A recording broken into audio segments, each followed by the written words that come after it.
Hello दोस्तों, आप सभी का एक बार फिर से बहुत बहुत स्वागत है आपके अपने YouTube चैनल एसके एकेडमी में, जिसमें हम मन लगा के बेहतरीन तरीके से तैयारी कर रहे हैं और पूरा फुल रिस्पांस बच्चों का मिल रहा है। इसके लिए मैं पूरी तरीके से आभारी हूँ, थैंक्सफुल बोलूंगा आप सभी को। आप बहुत अच्छे से चैनल का सब्सक्राइब कर रहे हैं, लाइक भी कर रहे हैं, शेयर भी कर रहे हैं और पूरा फायदा उठा रहे हैं इस कीमती समय का, जो कि एग्जाम का बहुत नियरेस्ट, बहुत ही पीक टाइम है। बच्चे पूरे मन के साथ जुड़ के तैयारी कर रहे हैं और बहुत बहुत आभार व्यक्त कर रहे हैं। उसके लिए मैं भी आप सभी का आभारी हूं, आप जो इतना प्यार और सपोर्ट मुझे दे रहे हैं। तो उसी क्रम को आगे बढ़ाते हुए आज हम जो क्वेश्चन लेके आए हैं वो क्वेश्चन एंगल बेस्ड क्वेश्चन है। बहुत प्यारे क्वेश्चन है, इमेजिन क्वेश्चन है, मजेदार क्वेश्चन है, आपको बहुत मजा आने वाला है। बहुत सिंपल क्वेश्चन है और पेपर में आने की अप्रोच आप देखेंगे लगातार कंटिन्यूस बनी हुई है इन क्वेश्चनों की। तो देखिएगा, ये जो क्वेश्चन है वो कुछ इस प्रकार से है कि हमें एक इवोल्यूट करना है, मतलब सिंपल वे में इसको लिखना है। तो वैल्यूज, इस टाइप क्वेश्चन हमें इस प्रकार रहेगा, sin 60 cos 30। ये देखो, ये कोई क्वेश्चन कठिन नहीं है, बिल्कुल भी क्वेश्चन कठिन नहीं है। बस थोड़ी हमारी ट्रिग्नोमेट्री जो टेबल है ना, उस पर पकड़ मजबूत हो तो जैसे ही हम वैल्यू, जैसे उसने बोला sin 60, इसकी वैल्यू हमें पता होना चाहिए। जैसे ही हम वैल्यू मालूम होगी, हम वैल्यू का अरेंज करेंगे, हमारे पास बहुत इमीडिएटली बहुत जल्दी आंसर आएगा। देखिए, क्वेश्चन कठिन नहीं है, समझिएगा क्वेश्चन को कैसे करना है। कि यदि हम सॉल्विंग अप्रोच में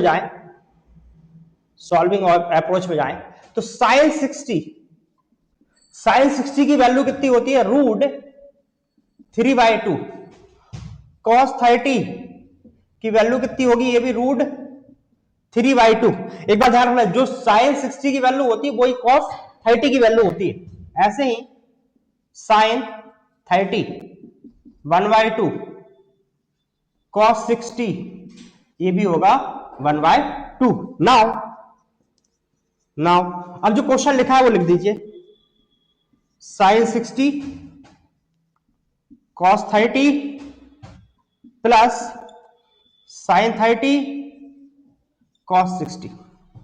बस कुछ भी नहीं कर रहे हैं यार, सिंपल क्वेश्चन है। देखिए, आप वैल्यू अरेंज करोगे अपने आप आंसर आएगा। ये root 3/2 into root 3/2 plus symbol as it is रहेगा 1/2 और ये फिर से 1/2। डिनोमिनेटर में आप देख रहे हैं क्योंकि मल्टीप्लाई हो रहा है तो 2 2 जाइए 4 हो जाएगा, ये 4 हो जाएगा। रूट 3 का रूट 3 मल्टीप्लाई हुआ तो ओनली 3, प्लस 1 का 1 में मल्टीप्लाई हुआ तो 1 ही रहेगा, 2 का 2 मल्टीप्लाई होगा 4। अब देखिएगा, एलसीएम 4 आया, 3 प्लस 1 है ना।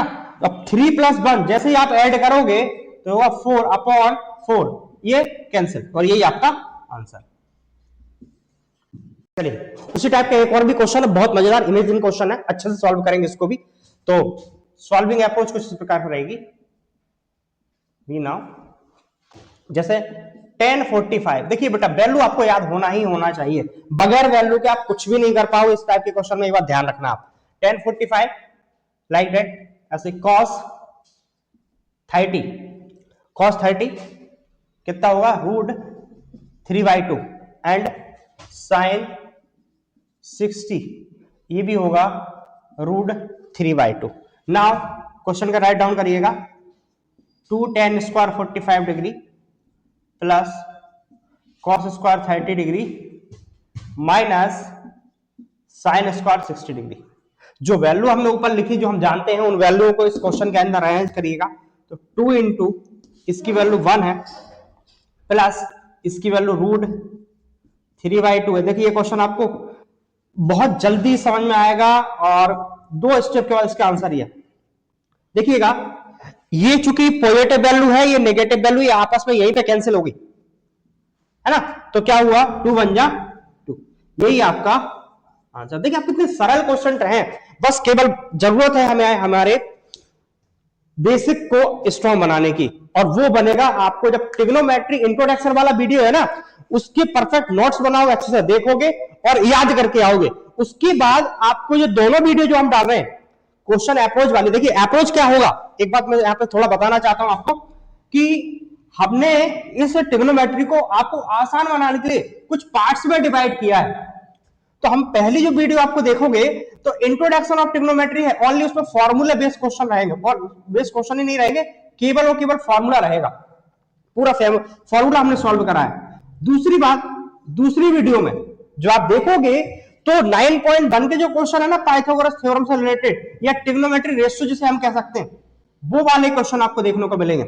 इसके बाद अभी जो हम वीडियो जस्ट आपके लिए बना के दे रहे हैं, है ना, इसमें जो क्वेश्चन रहेंगे ये एंगल बेस्ड क्वेश्चन रहेंगे, और एक और जो वीडियो है उस पर आइडेंटिटी वाले क्वेश्चन रहेंगे। तो ये 4 पार्ट्स में हमने आपको बनाया है। यदि ध्यान रखना, बाय द वे एक अलग से बात बताने वाला हूं मैं, आपको चारों वीडियो अच्छे से नहीं भी करना है तो कोई दिक्कत नहीं है, ऊपर की 3 वीडियो भी आप कर लोगे तो ये मेरी आपसे 100% गारंटी है कि आपकी ट्रिग्नोमेट्री में क्वेश्चन नहीं छूटने वाला, ना तो ऑब्जेक्टिव और ना ही आपका 2 नंबर का क्वेश्चन, पक्का। एंगल बेस्ड क्वेश्चन में हम देख रहे हैं कि ये उससे आगे वाला एक और क्वेश्चन है, सिंपल क्वेश्चन। अच्छा एक बात और ध्यान रखना, ये वैसे 8.2 का क्वेश्चन नंबर सेकंड का 4th क्वेश्चन है, ऑब्जेक्टिव पॉइंट व्यू से पूछा गया है ये, है ना। आप जब बुक खोल के देखोगे तो आपको समझ में आएगा, फील होगा कि मैं क्या ही बोल रहा हूं, ठीक है। तो देखो इसमें सिंपल क्वेश्चन है और आ चुका है एमपी बोर्ड में ना, 2-2 मार्क्स में आया, 2025 में आया और सप्लीमेंट्री 2025 में 2 बार, 2025 में दोनों बार आया। तो देखिए कैसे करना है, इसका अप्रोच क्या रहेगा, वी नाउ tan 30 डिग्री, तो tan 30 डिग्री की वैल्यू होगी 1/√3। अप्लाई करिएगा। Now 2 tan 30 degree upon 1 minus tan square 30 degree. तो अब क्या करोगे इसको, 2 इंटू tan 30 की वैल्यू कितनी है, 1/√3, 1 माइनस 1/√3 ऑफ होल स्क्वायर, चूंकि tan पे स्क्वायर है ना इसलिए होल स्क्वायर आ गया। तो अब क्या करेंगे, सिंपल तरीके से करेंगे, 2/√3, 2 1 2√3, 1 माइनस 1 का स्क्वायर 1 ही होगा, यहां स्क्वायर से रूट कैंसिल होगा बेटा जी, तो ओनली 3। अब क्या होगा, 2/√3, यहां पे एलसीएम आएगा, क्योंकि इसके अपन 1 है, कुछ नहीं तो 1 है, तो एलसीएम आएगा ओनली 3, ये 3 यहां पे जाएगा, 3 1 जा 3 माइनस 1, तो ये हो जाएगा 2/√3 अपॉन 2/3, क्योंकि 3 में से 1 जब सब्ट्रैक्ट होगा तो 2 अपॉन में ये 3। अब देखिए यहां पे जो कहना चाहिए 1 2 3 4 है ना, तो पहले क्या होगा, जब 4 पार्ट्स में ऐसा रहेगा ये, तो 2 टर्म्स एज इट इज लिखे रहेंगे, first 2 terms as it is लिखा रहेंगे, और लास्ट वाले जो टर्म्स है ना ये पलट के लिख दिए जाएंगे, रेसिप्रोकल करके लिख दिए जाएंगे। ऐसे 2/3 था तो मैंने लिख दिया 3/2। सबसे पहले तो ये 2 से 2 फर्स्टली डिवाइड 2 2, आपस में डिवाइड होगा। अब देखिए 3 का मतलब क्या हुआ, 3 का मीनिंग क्या हुआ, 3 इज इक्वल टू, देखो ये थोड़ी सी दिक्कत होती है कभी कभी क्लास में, टीचर क्वेश्चन को करा देते हैं, हमें समझ में ही नहीं आ पाता आंसर क्या ही आना चाहिए। तो ये 3 का लिखने का मतलब ये हुआ कि हम 3 को लिख सकते हैं √3 इंटू √3। इसका मतलब ये है, थोड़ी जगह की मुझे कमी लग रही है, तो 1/√3 ये तो कैंसिल होगा, इंटू इसकी जगह पे हम ये लिख सकते हैं √3 इंटू √3। ऐसा करना नहीं है, कोई प्रॉब्लम वाली बात नहीं है। तो यहां हमारे पास केवल बचेगा ये ओनली √3। अब √3 10 में किसकी वैल्यू होती है, आंसर ये आया आपका tan 60। ओके, ऑब्जेक्टिव पॉइंट से पूछेगा तो यही आएगा। एक और भी नया क्वेश्चन है, क्वेश्चन कुछ है नहीं, वही का वही क्वेश्चन है, केवल यहाँ पे सिंबल चेंज है, माइनस की जगह प्लस आ गया। लिखने का अप्रोच वही है, यहाँ प्लस लगा दूंगा, यहाँ प्लस लगा दूंगा, यहाँ पर भी प्लस लगा दूंगा। ओके, तो यहां तक सब चीजें एज इट इज है, इसमें कुछ प्रॉब्लम ही नहीं है हमें। 2/√3, यहाँ पे हमें एलसीएम 3 आएगा, 3 1 जा 3 प्लस 1, पहले माइनस हो रहा था प्लस होगा, थोड़ा सा क्वेश्चन का आंसर चेंज हो जाएगा, वो तो होना ही है। जैसे ही मैथ्स में माइनस प्लस अपना प्रभाव दिखाते हैं, अपना रिंग दिखाते हैं, तो फिर कुछ नया ही सब्स्टिट्यूट निकल के सामने आता है, वो कुछ इस प्रकार से होगा। आप देखें 2/√3, यहाँ पे 4 टर्म्स बन रहा है, 1 2 3 4, तो first 2 terms as it is, last कुछ इस प्रकार से होंगे, इससे ये कैंसिल हो जाएगा, इससे ये कैंसिल होगा, यहाँ एक √3 बचा रहेगा, तो √3/2। तो आप देखिए गया, ये ऑब्जेक्टिव टाइप का क्वेश्चन है ना, क्वेश्चन 8.2 का क्वेश्चन नंबर सेकंड का फर्स्ट क्वेश्चन है। आप देखेंगे इसका आंसर आएगा sin 60, जो कि ए ऑप्शन जो है ना उस पे मिलेगा, और √3/2 ये वैल्यू ही होती है साइन 60 की। ओके, ये आपका आंसर। एक और सिंपल टाइप का क्वेश्चन है, इसको भी सॉल्व करना है हमें। क्या क्वेश्चन करा, if sin theta is equal to cos theta then find the value of theta. कभी कभी ऐसे क्वेश्चन पेपर में आते हैं ना, बच्चे कंफ्यूज होते हैं क्या ही करना है, समझ में नहीं आ रहा क्या करें, ठीक है, कुछ भी पता नहीं होता। तो देखिए कैसे करेंगे, 2 नंबर क्वेश्चन है, सिंपल क्वेश्चन है, यहां पर देखते रहे क्या ही करना है।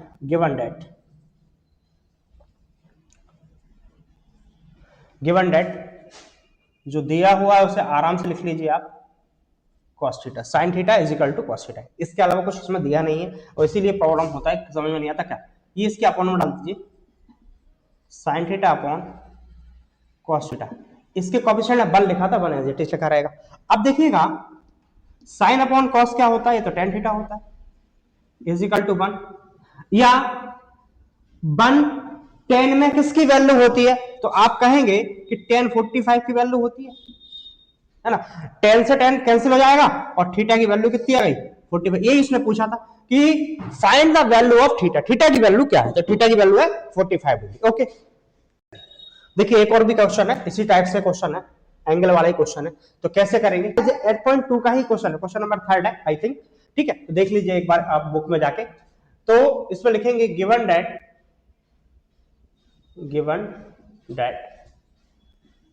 tan a plus B. अब ये पता होना चाहिए भाई tan में किसकी वैल्यू होती है, तो ये होती है, क्योंकि गिवन दैट हम लिख रहे हैं, अभी तो कुछ ऐसा करने की आवश्यकता है नहीं, ठीक है। ऐसे ही tan a minus B is equal to 1/√3।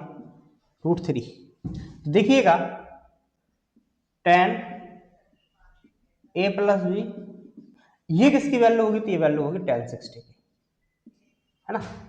ऐसे ही